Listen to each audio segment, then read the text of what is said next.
نو د دې څخه علاوه الله جل جلاله فرمایي چې ټول ته حلال دي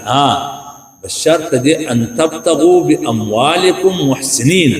تی بدا کوي په مال سره او په نکاح سره مثلا چې د کاین ورته مال به کوي غیر مصافحین مستی او خواهشات بستی اراده نه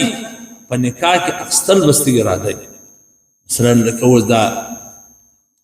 په ایران کې چې دا متعه ورته وایي صیغه ورته وایي نکاح مقصود نه شي مقصود یې چې یو غنټه 2 غنټې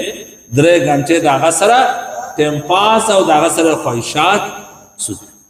یا دغه رقم دغه په داډو کې چې مثلا دا رقم خلک ورڅخه نکاح مقصود نه نو الله فرمایي چې دا کوم ته حلال دي په دې کې بسته مقصد نکاح وي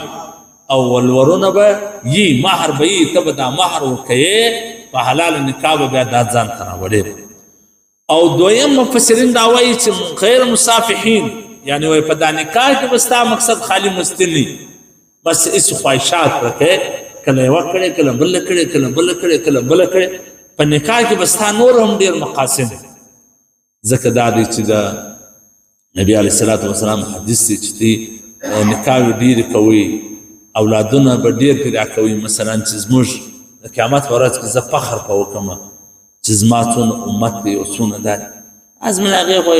دو بچي یا چې بس په دنیا راوي هغه چې یو نه جوړ شي چې د ډیوز برکت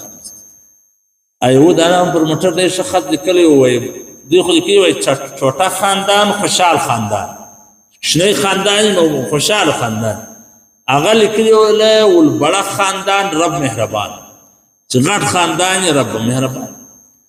پکار خدا د نبی علیه الصلاۃ والسلام دا فرمایي چې ودونه ډیر کوي مثلا او داسې اولادونه داسې شذ کوي چې هغه اولادونه ډیر پیدا کوي